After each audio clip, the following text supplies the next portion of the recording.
here with you today to talk about a subject matter that is very close to our hearts, that is very personal to many of us, very sensitive matter, very painful matter indeed.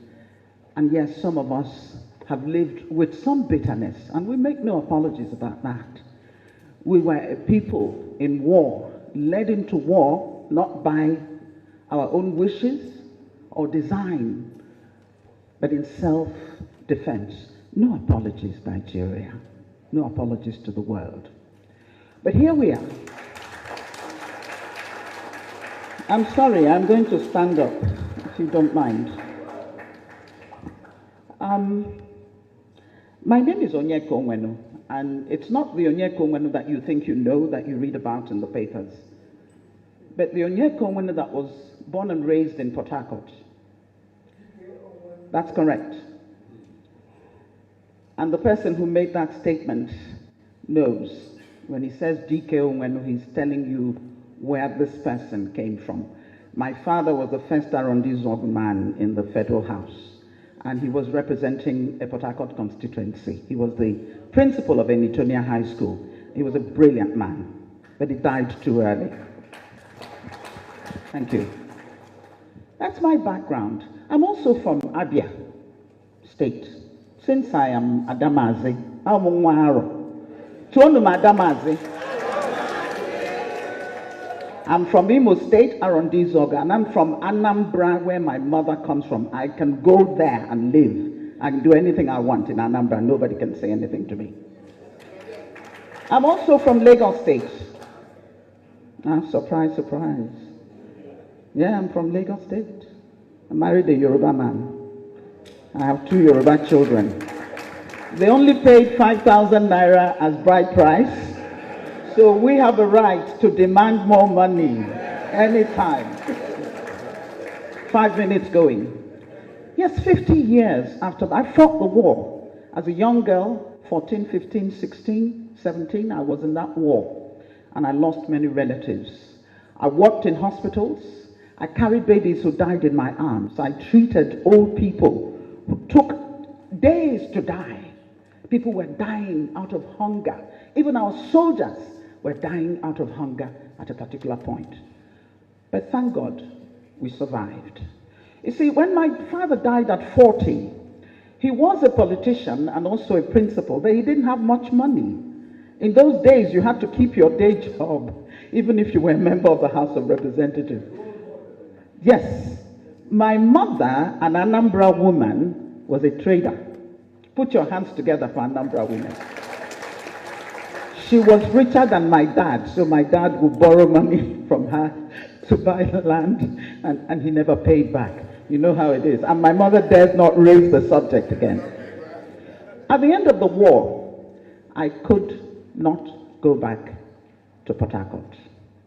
My home was abandoned property. Those of you who come from Port Harcourt know the story.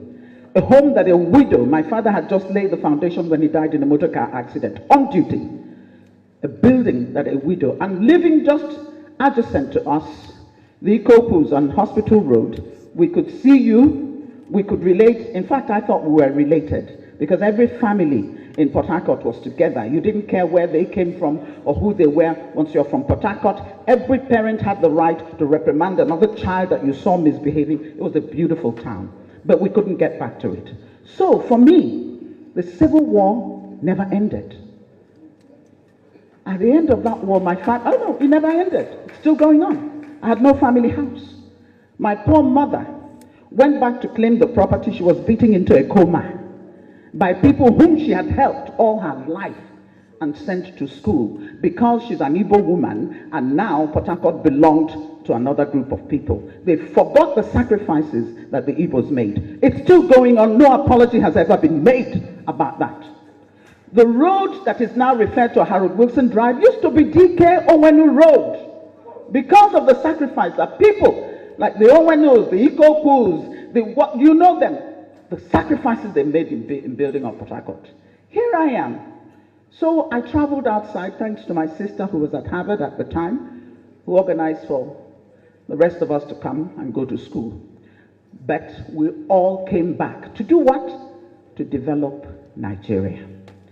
I have tried, with the little talent that God has given me, to use it for the betterment of my society and my country.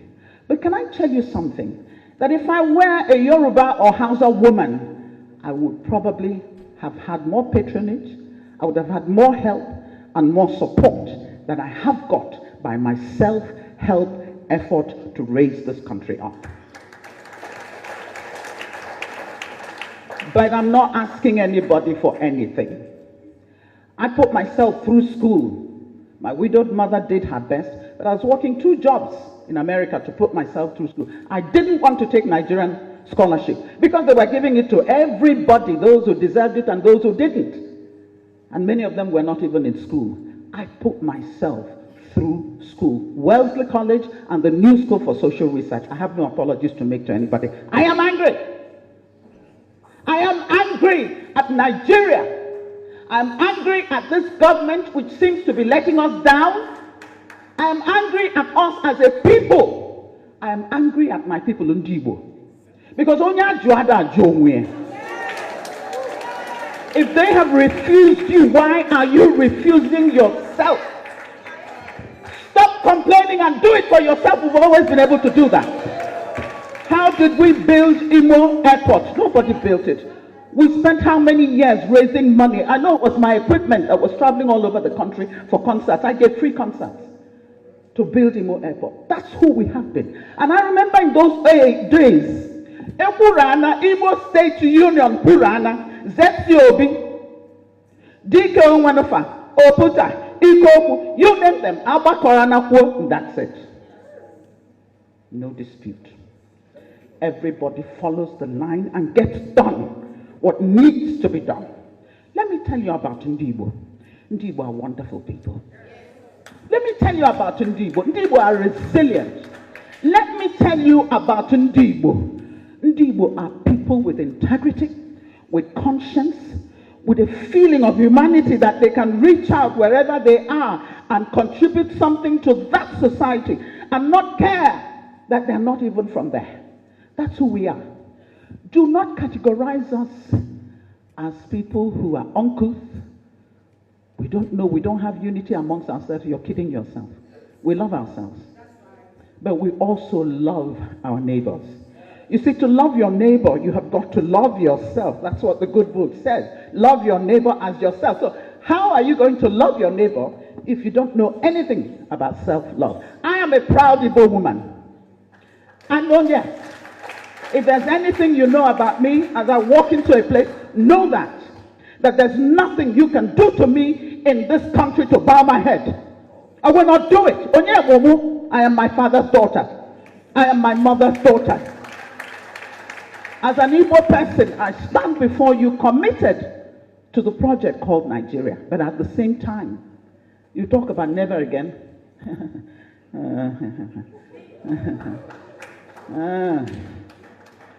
With what is happening now, never again? I don't know. But I will soon take my seat. Let me say to the rest of Nigeria, you insult us, and sometimes we do the insulting as well, and that's terrible. We've come to a stage where we have to be insulting each other so badly. But go ahead. We will not succumb. We will not bow. We are children of God. We are here for a purpose. God has put us on this good earth for that purpose. You cannot drive us to the sea. You cannot tell us to shut up and take the pain that you are inflicting on us, abuse us on top of it. Listen, if you don't want us, then let us go. Thank you. Thank you.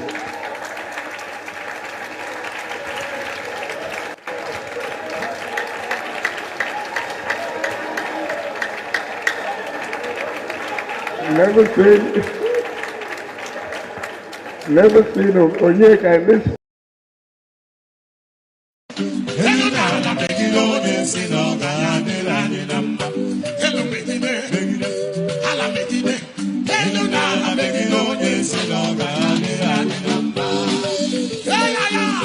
Somebody declare it.